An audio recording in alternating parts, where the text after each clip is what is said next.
সাম্প্রতিক সময় আমাদের দেশ অপারেশন সিঁদুর দেখেছে এবং আপনারা জানেন যে অপারেশন সিঁদুরের পর কিরকমভাবে গোটা দেশ থেকে পাকিস্তানি নাগরিক চিহ্নিতকরণ শুরু হয়, যারা এদেশে থেকে এদেশের খবরাখবর পাকিস্তানে পাচার করছিল বা পাকিস্তানের যে সমস্ত যারা গোয়েন্দা সংস্থা রয়েছে তাদের কাছে সেই সমস্ত খবর তুলে ধরছিল।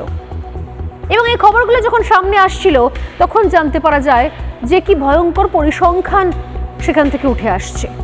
কি ভয়ঙ্কর পরিসংখ্যান!